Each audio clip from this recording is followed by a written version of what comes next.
Olá, Nuski, tudo bem? Meu nome é Adja, sou professora de Geografia. E o tema desta aula é o espaço geográfico sob a supremacia do capital. Vamos à aula? Mesmo países rotulados de socialistas ou comunistas, como a China, o Vietnã e Cuba, têm incorporado cada vez mais práticas capitalistas em seus territórios. Um exemplo dessa tendência são as Zonas Econômicas Especiais, ZEEs, cidades escolhidas pelo governo chinês para atrair investimentos estrangeiros diretos, IEDs.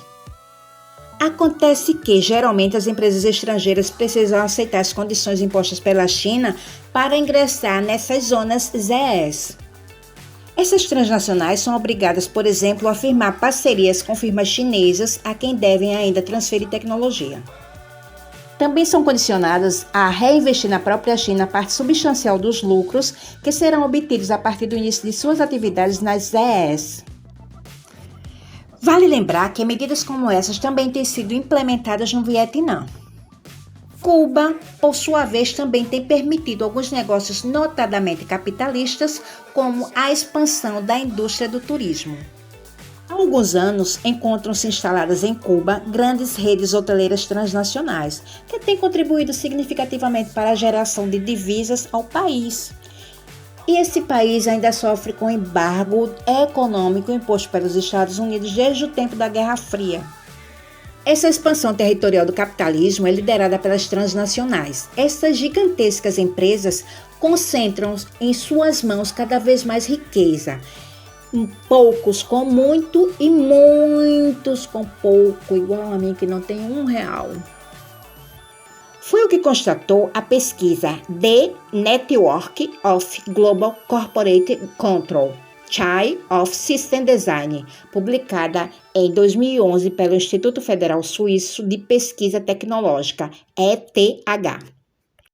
Outra constatação desse renomado centro de pesquisa sediado em Zurique, na Suíça, quase 40% do controle sobre as transnacionais de todo o mundo está nas mãos de 147 corporações, das quais 3/4 são instituições financeiras. Tamanha concentração de riqueza é dada em boa medida pela adoção de estratégias de inserção em mercados nacionais mais fechados. Superam, assim, as barreiras comerciais impostas por esse país, sem a transgressão das leis protecionistas. Outra estratégia adotada por essas empresas é o lobby. Mas o que é lobby? É a pressão que essas grandes empresas exercem sobre os governos nacionais, forçando-os a adotar os dois principais pilares de uma doutrina conhecida como neoliberalismo, que são as privatizações e a abertura econômica. E como ocorre a abertura econômica? Ela ocorre por meio das desregulamentações que se dão quando os países eliminam as regras restritivas, especialmente ao capital estrangeiro. E qual é o objetivo disso? Diminuir as práticas protecionistas, como a cobrança de tarifas de importação, que encarecem os produtos importados e impedem seu acesso aos mercados de muitos países.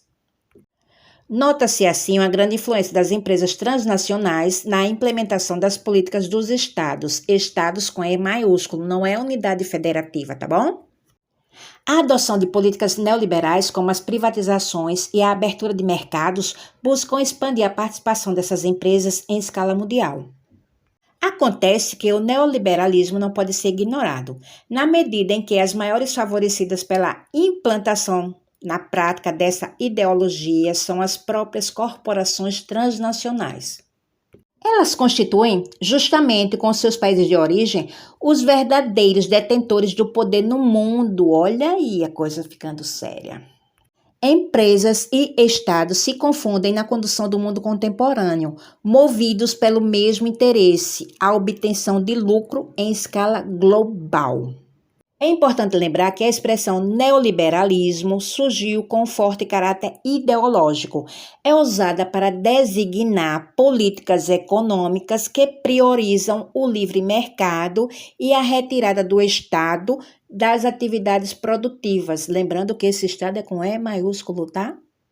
Atualmente, uma das principais expressões do neoliberalismo são as medidas estabelecidas no Congresso de Washington, encontro realizado em novembro de 1989.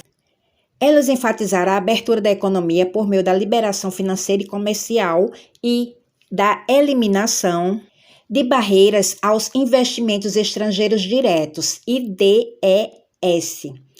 A estabilização econômica obtida pela disciplina fiscal, controles de gasto do Estado, pela reforma tributária e pela estabilidade da taxa de câmbio, a diminuição da participação do Estado na economia para permitir maior autonomia ao setor privado, promovida por meio de programas de privatização e desregulamentação. Por exemplo, a liberação de alguns preços de produtos que antes eram controlados pelo Estado. Dentre os países que mais defendem as políticas neoliberais, destacam-se o Reino Unido, principalmente desde o governo de Margaret Thatcher, que governou de 1979 a 1990, e os Estados Unidos, principalmente desde o governo de Ronald Reagan, que governou de... Acontece, porém, que a prática parece contradizer a retórica. Nos Estados Unidos, por exemplo, sucessivos governos têm ampliado e mantido os subsídios e as medidas protecionistas em alguns setores econômicos, como o agrícola e o siderúrgico.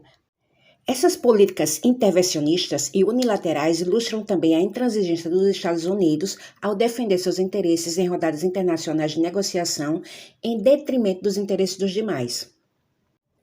Acontece que os Estados Unidos não exercem sozinhos a hegemonia mundial.